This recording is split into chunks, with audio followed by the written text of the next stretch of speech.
Oh, goody. Alright, what's going on, everybody? Zombies here again, and today we're back with another Mercenaries tier list. This is going to be for patch 23.0, better known probably as the Trigore patch at this point. And yeah, we've got a lot of interesting stuff to talk about. For the first time ever, Valeera has been dethroned from S tier. So pretty excited to dive into all this tier list stuff. But before we do, if you enjoy this type of content, do remember to like and subscribe. It does a ton to help out the channel and keeps the Mercenaries videos coming.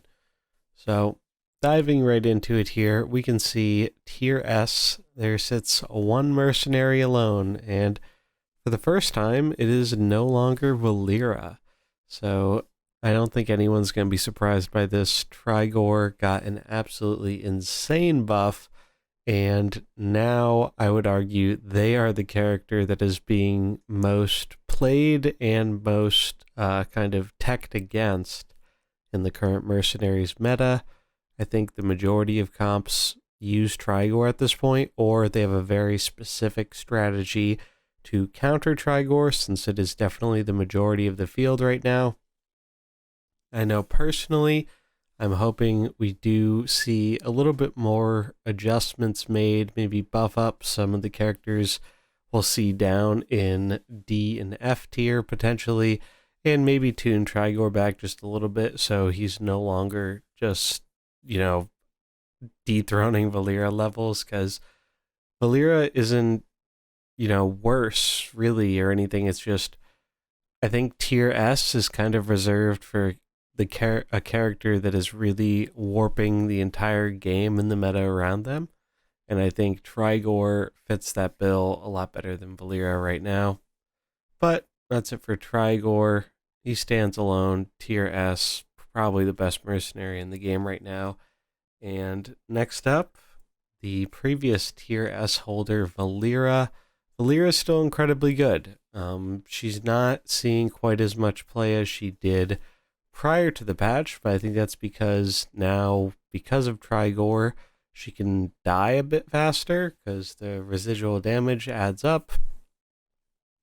But she's still incredibly good, especially because you can get 0 speed stuff going, so you can actually attack before an opposing Trigore can go off sometimes at 1 speed.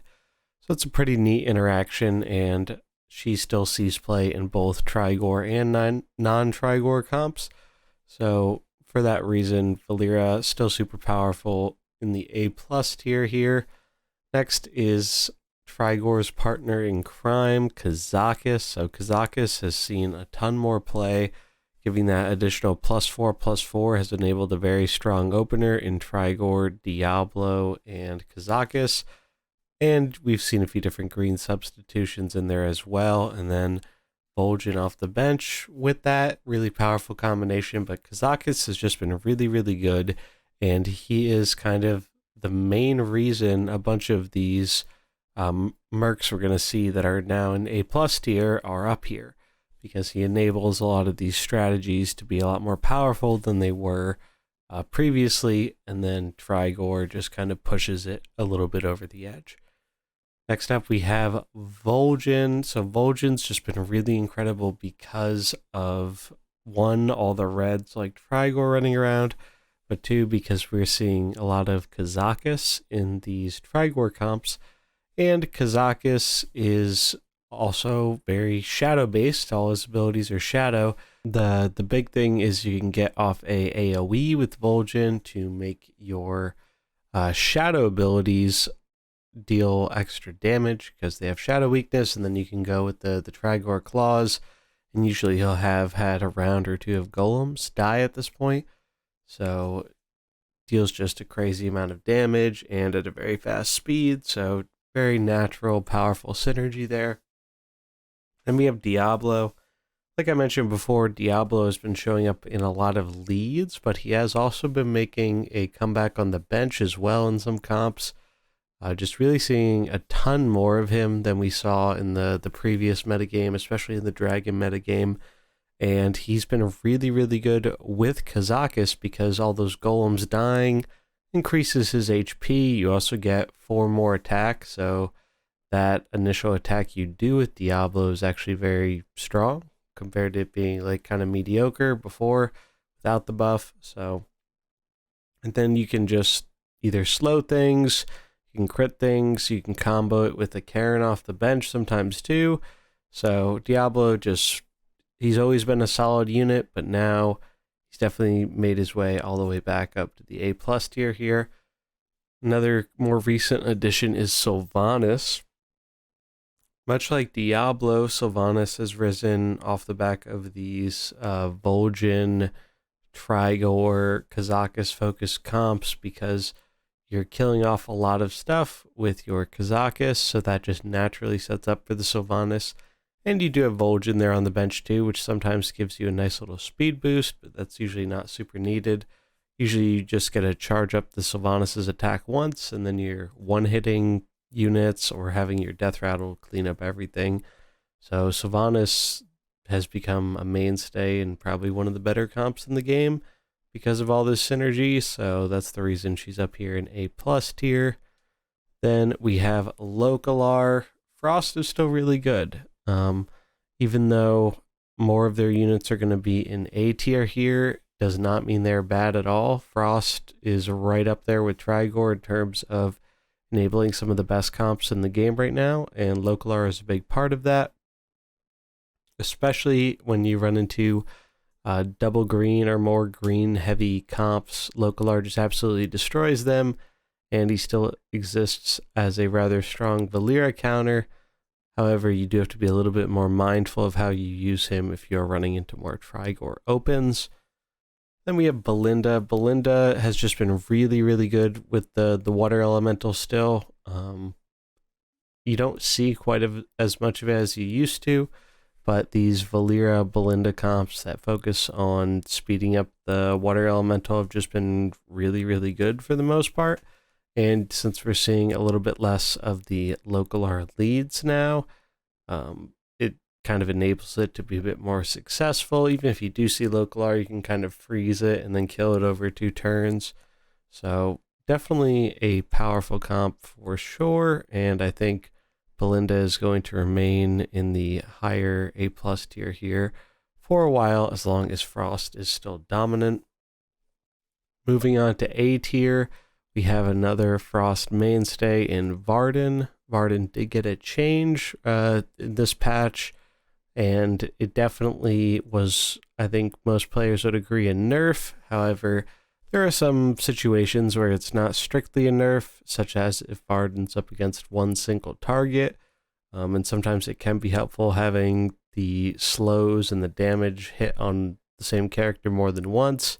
But there's a lot of downside to it as well because it's now random, and the death rattle got quite a bit worse, even though it did get a little bit of extra damage. Losing that freezing effect on the next turn made it a lot worse. But in spite of all of that, Varden has still been incredibly powerful. I played it in a few different builds recently, and even after the changes, the character is still super strong and a core part of what is making Frost a very powerful comp on the ladder. Then we have Cookie. Cookie is pretty much as good as he ever was. He's a little bit better now, I'd say, because we're seeing a little bit less Sinestra. However, he still isn't that great against some of these Silvanus backlines where it just feels like he's not really doing anything to counter a threat like that.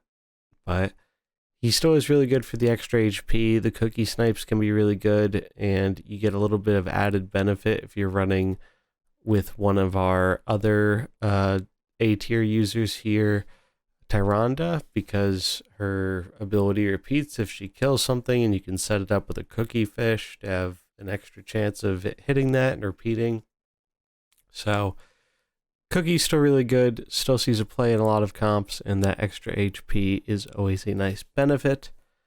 One that has come back to A tier, kind of like Diablo, risen above the ranks again, is Karen. Karen has always been a great unit, and now that Diablo is seeing a bit more play, we've been seeing Karen going with him, even with these Diablo leads, sometimes just having the Karen on the bench to swap in has been very, very strong. I tried it out in a Frostirian build as well, and being able to get in that Karen swap into speeding up a Varden Cold Snap has been really good. So Karen's just been good. He's always been good with Diablo, so Diablo's seeing more play. Not surprising that Karen is seeing more play, and a lot of the times he's seeing play in one of the better comps, the Trigore focus comp on the bench. So definitely expect to see a lot more of him as long as these Trigore Diablo builds are around. Then we have Jaina. Jaina, absolute core of the Frost. When I was doing my Frost core video a little while back, I was really surprised that we actually only have 4 main Frost units, but they're all so individually powerful. I think it sometimes makes it feel like there's a bit more to Frost in terms of characters and options, but it is just 4. But Jaina is still super duper strong. Ice block, making it really annoying to kill her. Get that scaling, get that synergy. Still really good. Frost still kind of one of the top parts of the meta up there with Trigore comps, so naturally she comes in the A tier. Then we have Thrall. Thrall has just been really good as an answer to all the powerful greens running around, specifically Diablo, Belinda, Silvanus, Sinestra. Those are kind of the big 4, I'd say, and Thrall deals with pretty much all of them very well. So he's just a great pick for, I need a last mercenary and I need an answer to some greens. Well, might as well throw Thrall in there regardless of synergy, and usually he'll do pretty good. So for that reason, he's going to end up in the A tier. Then we have Sinestra, who actually went down a little bit, down from, I believe, A+ last time to A. This is purely off of usage. Sinestra hasn't been seeing that much play. Compared to how much play she was seeing before. She still shows up in quite a few comps, but I think the main Trigore comp with the Silvanus has proven pretty hostile towards her, as they usually get that Silvanus out, buff it up, and then Sinestra doesn't even have the ability to out-heal it and whatnot, because Silvanus can just kill it over 2 turns usually, if not in 1 turn, just boosting its attack up a bunch. So because of that, and that's kind of in part what I think has led Diablo and Karen to come back a bit more, is because Sinestra has dropped off in play a little bit. But Sinestra is still really powerful, and especially if your opponent's running both Karen and Diablo off the bench, sometimes you can still totally solo the backline with her.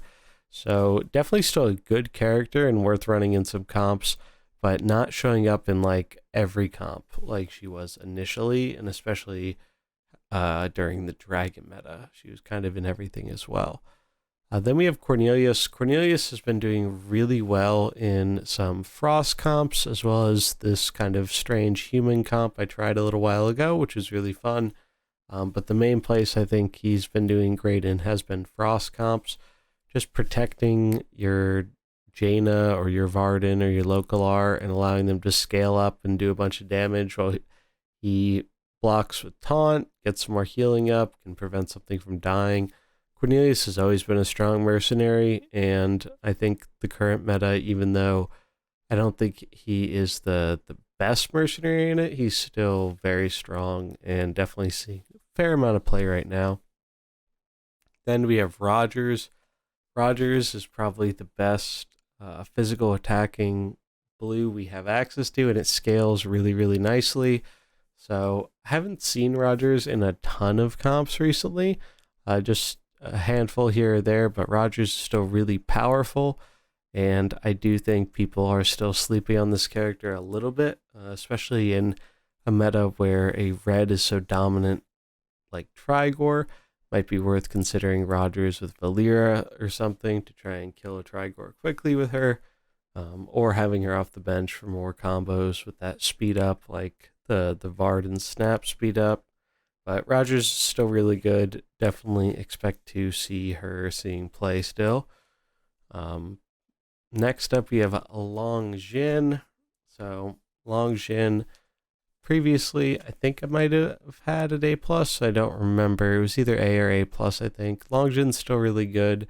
Unfortunately, the Nature Dragons comp has definitely fallen off a lot. It's not very good in this meta, but we do still see a fair amount of comps running Longjin on the bench, and Longjin got kind of a pseudo buff by our next mercenary. We're going to talk about getting buffed Tyranda, as now his arcane damage scaling up is useful for more than just himself, which is really nice because it was already very good when it was just buffing up his stuff.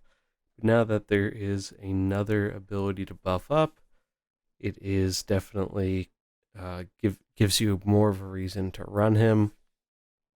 So definitely expect to see him, but usually more often as a backline unit instead of a starting unit, like we were seeing in some dragon builds. Tyrande, kind of the same thing. You might see one or two of them as a lead, but usually you're going to see them coming off the bench with that Longjin, try and get some big damage attacks in, get a death blow so it triggers again, and the damage they can do can be really, really absurd. So definitely do be careful of that. Tyrande definitely deserving of the A spot, climbed all the way out of the dumpster with this recent set of buffs, and this is kind of what I'm hoping to see more of buff-wise in the future. Like, I think Tyrande is an example of a near perfect buff for a character. Made a character who was previously interesting but not usable, viable and strong, and it feels like we almost got like a whole new mercenary. So love that. Hopefully we can see more of that. Then we have Nefarian, one of the few dragons other than Longjin that's still hanging around. Unfortunately, a lot of the dragon builds have definitely fallen off in the Trigore meta. They just don't line up very well into it. However, Nefarian is kind of the one exception, and we've actually seen him seeing a bit of play in Trigore builds as well, which is pretty interesting, because he does have that summon, so he can get that double proc off with your own Trigore. So that's pretty interesting. I still think Nefarian is one of, if not the best dragons we got out of the dragon drop, and so it's not surprising to me we're still seeing him see play, even though dragon builds are not as common right now. He's still just an independently powerful character, so definitely expect to see more of him. We have Grom. So Grom is interesting because this is a character who was one of the first mercenaries that got a really powerful buff, and it's funny, a lot of the comps running Grom have kind of fallen off. I don't think that's really Grom's fault. I think people have just kind of upgraded to Trigore as their red of choice, but Grom is still good, and I do think you could still see success with him in some different builds, like Valera, Belinda, Grom, especially versus other Valera, Belinda decks. Getting to mess up their combos pretty huge, and I do think he's still one of the more powerful reds. That 2 speed, 15 damage, 30 if you're critting, and a slow is really, really strong. Being able to boost his attack and hit into 2 things is also really good, especially in orc comps. So I think Grom is still really strong. It's just he's been kind of overshadowed by Trigore for the moment, but he will be back eventually. Still a very powerful character though. And then we have Galvangar. Galvangar got some very, very nice buffs. More HP and some ability buffs too. So definitely really happy to see this. Galvangar was already a good character, and in my opinion, this kind of pushed him from being good to great. And definitely that additional survivability was really nice to see. And I'd like to see something like that on maybe like Alexstrasza, or not Alexstrasza, what's her name? Onyxia, because Onyxia was also one of the more fragile mercenaries, so I kind of would like to see a buff there in HP. Sometimes that additional like 5 or so HP really makes a big difference. Galvangar was already good before, but now with that little bit of extra survivability, I think he can be even better. And he's been showing up in some of the Trigore Kazakus builds as well, buffing up the golems, kind of an interesting way to make use of him in that strategy. Moving on, we are going down to our B tier here. So these are all units that I think are still good and still have a place in some comps, but they're just not showing up in quite as many comps as a lot of the ones in the A and the A plus tier are. So we have Lich King. I featured a build with Lich King recently that actually did rather well against a lot of the Trigore comps, and it was fun playing with this character again. I'm a big fan of him, and his slows are really powerful, especially now that they're a bit less localar leads. That was kind of what was making him not see a lot of play before. So now that localar is a little bit less prominent of a lead, he can kind of succeed again a bit. Tyrion's an interesting one as well. I think Tyrion has risen up for two reasons. One, you can shrink the Trigore on turn 2 to minimize its damage output, which is pretty nice. And then two, he's actually been great off the bench as well as a counter to Silvanus. Being able to shrink that Silvanus before you kill it or before it can damage you is a really, really big deal sometimes, as a lot of comps do not have a great way of dealing with that. So the shrink attack, I think, has been the biggest boon of Tyrion and what has allowed him to start seeing a bit more play. I tried him out in a classic Frost Tyrion build recently, and it actually went really well. So definitely kind of, I think, riding the line between A and B tier, but he's not seeing like a crazy amount of play, so I figured we put him down here in B. Varian was a character that got buffed, actually, and the buff has definitely helped him out a bit. Wasn't an insane buff, but he wasn't seeing a lot of play before, and now he's still not seeing a ton of play, but he is showing up in more things, and I think he is actually very good in one of the builds I tried out recently, the Humans build. His death blow is actually super duper insane, and if you have a human tribal focused strategy, he can be very, very powerful and just buffing up your units to the point where you start one-hitting a lot of your opponent's stuff. So it ended up working out a lot better than I thought I would. So for this reason, it's up here in B tier. Then we have Natalie, kind of the one comp Natalie is seeing play in right now that I've seen are these Shadow Valera or Shadow Samuro builds, where the goal is to just focus the Trigore turn 1 and just insta-kill it before it can mess up your stuff. So it's kind of a counter build, but Natalie has been very effective in that because they need that sped up and boosted shadow damage to make sure they get the kill. So she's been good in there, but hasn't been seeing play much elsewhere. So for that reason, she's going to be in B tier. And we have good old Leroy Jenkins. Leroy has been pretty good for most of the time I've been using him, and much like Varian, he showed up in that powerful Humans build I was talking about, and there's been some experimentation with using his third item that gives him plus attack whenever something dies, especially against Kazakus golems. This can be really, really strong, as it just allows your Leroy to scale up a ton, and you can actually set up for your attack turn by making him immune and having extra health, because you're going to get that attack from stuff dying anyway, so you don't have to worry about swinging in that first turn. So I was a little skeptical of it at first, but after trying it out, it seemed really powerful, and I think Leroy's third skill in particular definitely is one of the stronger skills in the game. One of our only, I think our only 0 speed skill that's not like naturally sped up by something. So for that reason, Leroy's making his way up to the B tier here. Then we have Yu'lon. Yu'lon's kind of in a similar boat as Nefarian. He's one of the few dragons that is still seeing play, because his damage prevention basically is still very powerful, and because he can really punish greens for swinging on turn 1 and just like delete some of them, like Diablo or Nefarian and stuff. So he's still been very strong, but dragons have fallen off a bit. So for that reason, he has moved down to the B tier here. Still a very solid character, just not seeing quite as much play as he was before. And then we have Malfurion, kind of a similar boat for Malf, with nature dragons falling off, and nature backline just has not lined up very well into a lot of the new backlines we've been seeing. These new arcane backlines, these Silvanus focus backlines with Karen and Volgen, Cookie, other stuff. It hasn't been lining up as well into those as it used to line up into things. And so nature has kind of fallen down. It's another case of still good mercs, probably will still work in some teams, but against like some of the better meta builds, they just don't have the strength that they used to coming in off the bench. And kind of the same thing applied to Brukan here.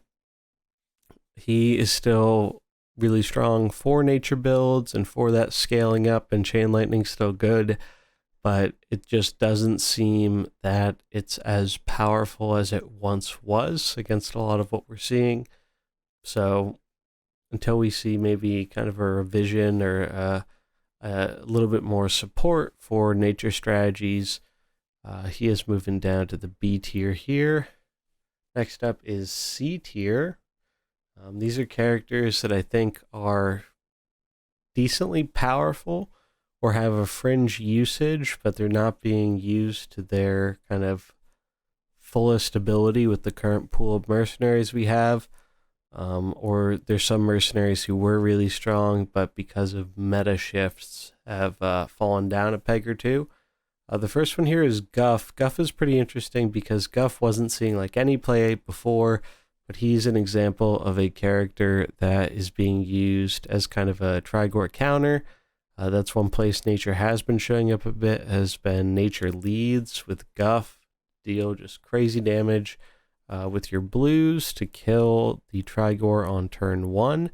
And it kind of works, but the thing is, their bench is still very strong against that, and more importantly, if you don't queue into the Trigore deck, Guff is usually really bad.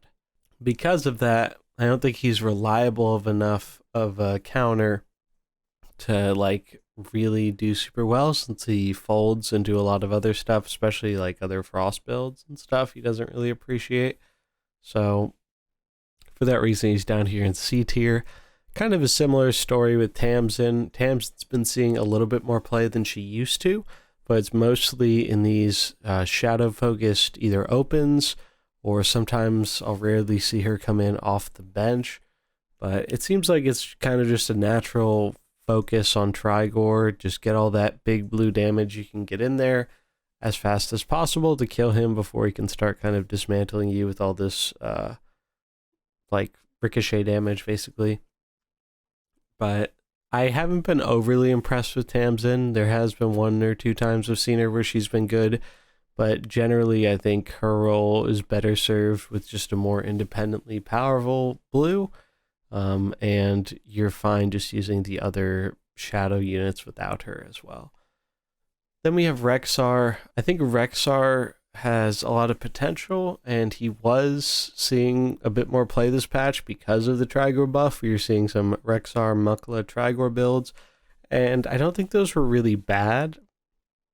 I just think that he has a negative effect of, 1, being a green right now in a very red bursty meta with this Trigore, and 2, I think Kazakis just does what he does a bit better in terms of the buffing of the stats sometimes. I think it's better to have that Kazakis be a blue and have that bench synergy with Volgen, whereas with the Rexar, you're also getting the +4/+4, but it's only going to be working if you have all beasts, and Rexar just doesn't do quite as much as Kazakis, unfortunately. So even though it can be powerful, and I definitely like that build, I think it has too much trouble with some of the other Trigore focus builds. I think Kazakis is just kind of a better Rexar right now. So because of that, he's down here in C tier. And then Mukla kind of pairs right along with him. Mukla also got some buffs. They were relatively minor, but I do think they made the character a bit better and gave you some reason to try out some of his other items. But again, I think he kind of struggles from the beast synergy isn't like the greatest right now. I mean, his best synergy is definitely with Trigore, unsurprisingly, and it's kind of an okay comp. You're not going to beat like everything, that's for sure, but it can definitely get some wins. So if you like beasts and stuff, it's fine, it's playable, but I don't think it's the best version out there to be playing, at least from what I've seen. Then we have Illidan. Odin is kind of the case of a very powerful character that just doesn't see very much play because there are not a lot of builds that seem to support him well. I did try him out in Frost Tyrion again for the first time in a long time recently, and he felt pretty good in that build. I think there are definitely builds that can leverage Illidan for him to be powerful, but you're most likely going to be seeing him coming off the bench, and is very competitive right now to be a bench green, and I just don't think he has enough of the individually powerful stuff to be considered in a lot of these comps that have units that just naturally synergize with what they're running better. So that's the reason he's down here in C tier. Samuro, kind of a similar thing where Samuro's very individually powerful, but he really only has a home in the kind of counter Shadow Samuro type build. I think once or twice I've seen him show up in Orcs, but usually he doesn't make the cut there. But sometimes you see it, but generally the main place you see it is in that Shadow Samuro build, and it's pretty rare. I think Valyria does it better a lot of the time, and again, it's just not a great time to be a green right now is the big issue. So maybe if he gets a bit more support, or if the meta changes a bit, he can be better again, but for the time being, he's going to remain down here in C tier. We have Millhouse in C tier, and that is because Millhouse actually got some buffs, and he is seeing some fringe play, mainly with Tyranda and Longjin. Definitely some cool stuff. I've actually gotten wrecked once or twice by using Tyranda, doubling up Millhouse AoE, and they have a bunch of arcane damage, and that can be pretty scary. I do think Millhouse did get quite a bit better, but he's still not like a top tier Merc, though now he is playable, and I think that's a good thing. But I don't think he's going to be showing up in a bunch of comps until Arcane gets maybe a little bit more support. Then we have Voon. Voon has fallen down quite a bit because the main build Voon was seeing play in has fallen off pretty hard because of Trigore. The triple dragon, green dragons build was pretty powerful last meta, but unfortunately it's a very attacking focused build and it's all greens to open, so Trigore just absolutely eats it alive. And there's not really too much that comp can do about it. I don't think I've seen it at all since the patch. So while Voon did get a little bit in the way of buffs and is still a good character and has some powerful synergy, I don't think their best build really is working out very well in the meta right now. So haven't seen a ton of play because of that. So they're going to be down here in C. Then Rag kind of has lost some points here mainly because the Varden change. The big thing about the Varden change, everyone was kind of hoping there would be a change to Snap, I think. And the funny thing is, even though they didn't change Cold Snap, because they changed the way Varden's skill 1 works, it is actually much, much harder to consistently set up Cold Snap turns. And because of that, there's just way less of them. Like, I've probably been cold snapped not even like a third as many times as I did before the patch. So because of that, Rag naturally ends up getting worse, because a big reason we were playing Ragnaros was to shut down their ability to cold snap, or even the death rattle on Varden sometimes. So because of that, Rag has definitely gotten a bit worse. And then on top of that, the kind of fringe fire build that was seeing play also got worse, because our next unit we'll get into here with Baron Gedden, his big blue AoE was kind of one of the big strengths of the fire build, and unfortunately now that AoE is kind of a liability with Trigore, because you just can't be doing that much AoE damage, because you'll just like literally have the Baron Gedden die. And it's just not good. So it's kind of unfortunate. I really like the fire comp, but it seems that as long as Trigore is around, it's probably not going to be that great, because it's just so hard for it to do what it wants to do, and he is out there. So yeah, for that reason, both Trigore and Rag are going to be down here in the C tier. Or not Trigore, Baron, Gedden, and Rag. And then closing out C tier here is Eudora. So Eudora is another character where I think Eudora was better last patch. She kind of suffers from, she's a green that doesn't really do a lot to deal with Trigore. She gets kind of eaten up by him. And the cannons aren't really that good because they aren't sticking around like they used to, because now whenever your cannon's getting the cannon shot off, it's taking residual Trigore damage and then it just dies. So cannons have also gotten worse. This kind of goes hand in hand with Rag getting a bit worse too, as he was seeing play in a lot of the Eudora builds, because you had to be mindful of getting frozen and stuff because you had all the summons. But Eudora is still a very powerful character, but it seems like a lot of the builds with her just don't seem very favored into the meta right now. So because of that, she's seeing less play and is down here in the C tier. And then we're going to get to the last tier here that we're covering.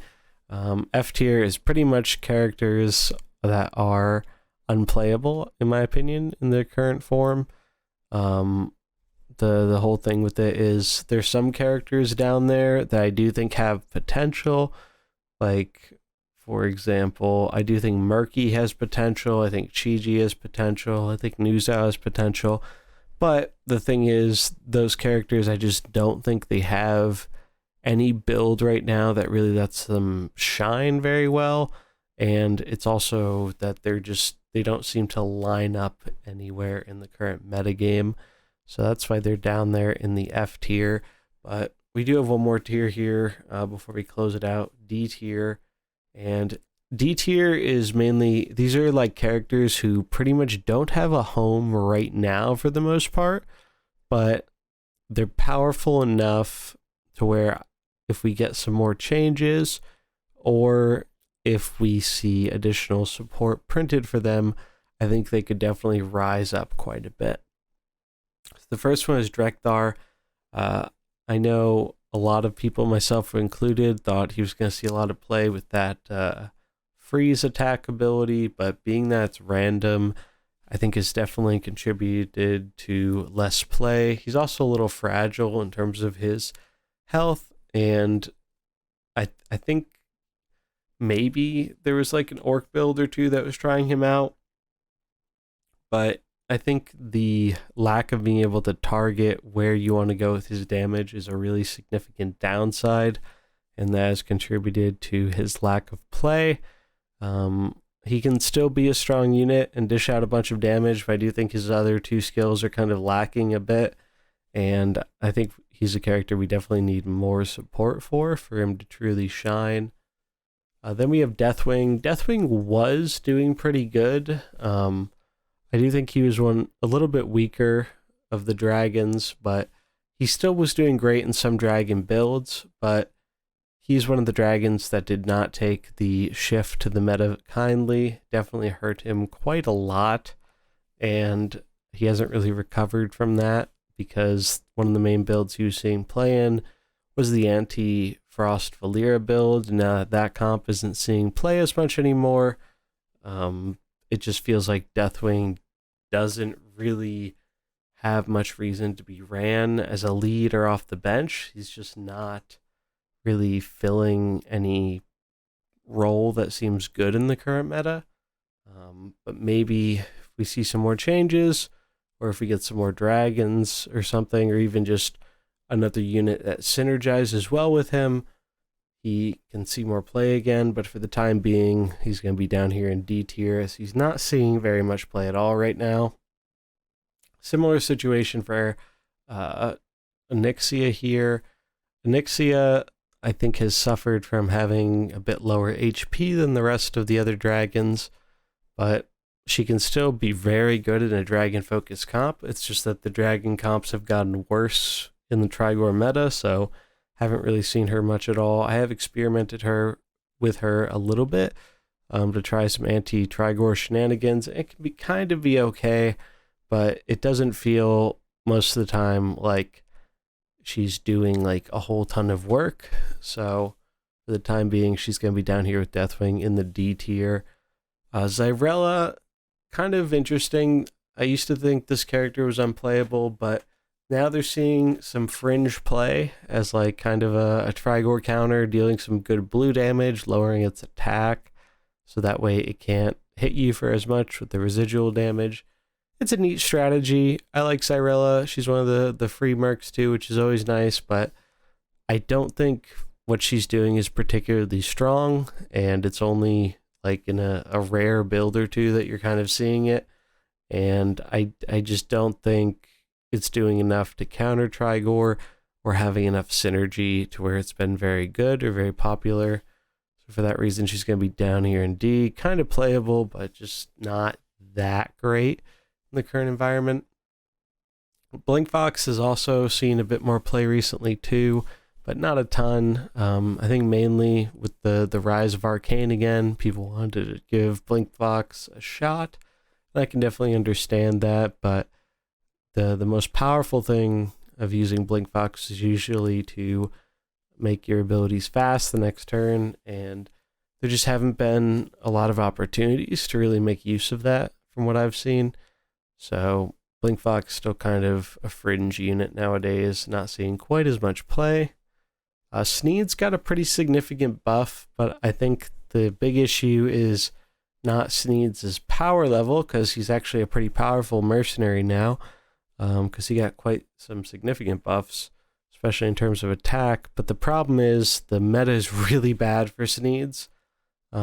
If we ever return into like a Frost, Valera, Varden situation meta, I think Sneed's and Edwin will both be very good. They both got some good buffs, and Vinny had a cool build that acted as kind of a Frost Valera counter using Sneed, and I played some of it post-patch and it was fun, but the problem is it's so bad into Trigore because you hit that first attack AoE and your Sneed's just gets eaten alive, and then it's just all downhill from there. Kind of a similar situation with Edwin, where he's green, he just takes so much residual damage from the Trigore stuff. It's kind of ridiculous. And the one build they were countering together isn't as played on the ladder anymore post Varden changes. So because of that, and because of lining up very poorly into Trigore, they're going to be down here in D tier. I do think the characters are actually pretty good, and they probably will have a role to play eventually if the meta changes. But in the current meta, I don't think they really have good enough matchups to do well. King Crush.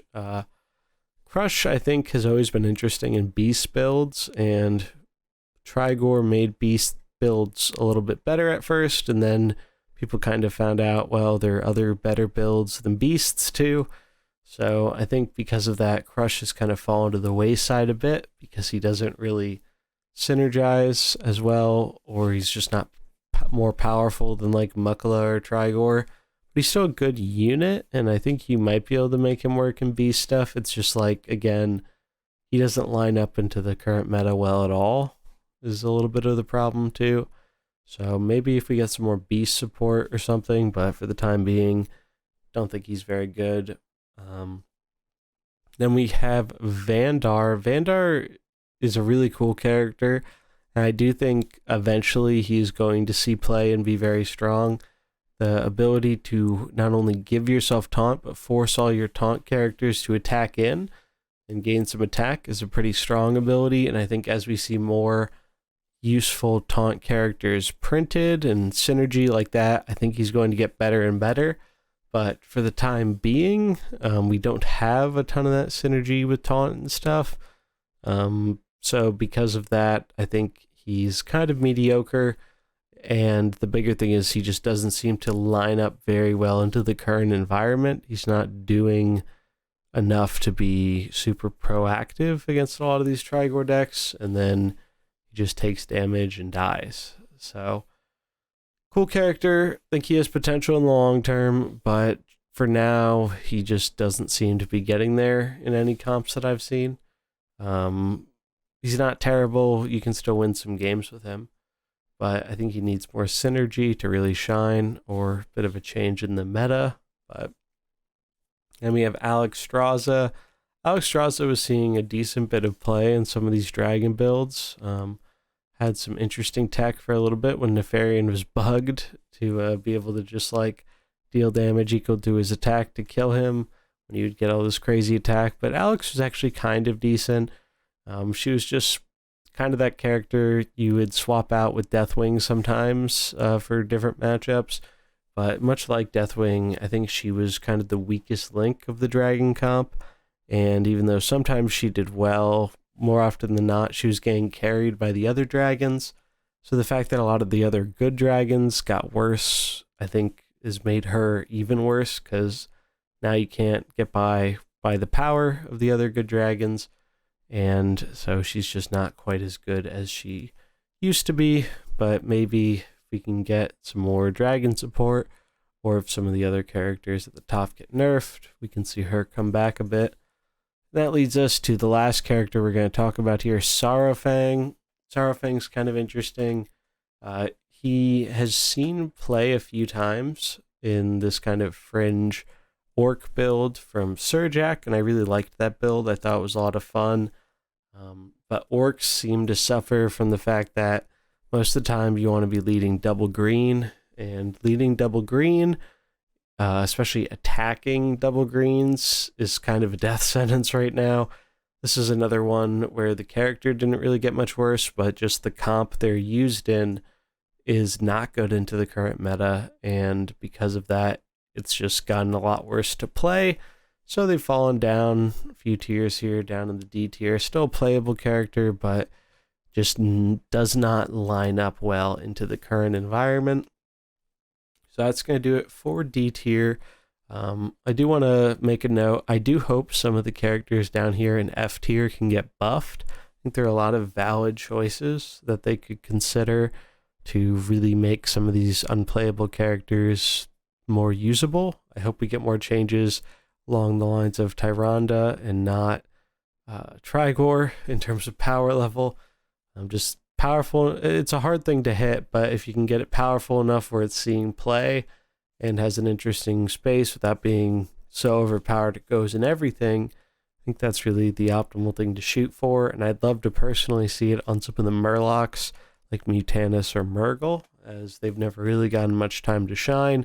And then Murky is probably good enough where if we do get one or two good Murloc buffs, he doesn't need any buffs. He'll probably just be good enough to see play on his own, because he has some independently strong abilities if we just have other good Murlocs. So those are some characters I hope we can see some changes on. Also, demons would be nice with like Jaraxxus and Manaroth and stuff. We did see a minor Gul'dan buff last time, but it really wasn't enough to pull him out of the bottom tier here. So maybe we could see a little bit more love thrown his way. And last but not least, I would like to see Uther buff for kind of the holy comp. I think Uther has a lot of potential to be strong and cool, but the buff he got was not nearly enough to make him very viable. So it'd be cool if we could see some more on him. But that is going to wrap it up for this tier list video, though. Curious to hear what you think about it. Do you agree with my decisions? Are there any that you disagree with? How do you feel about the Trigore meta?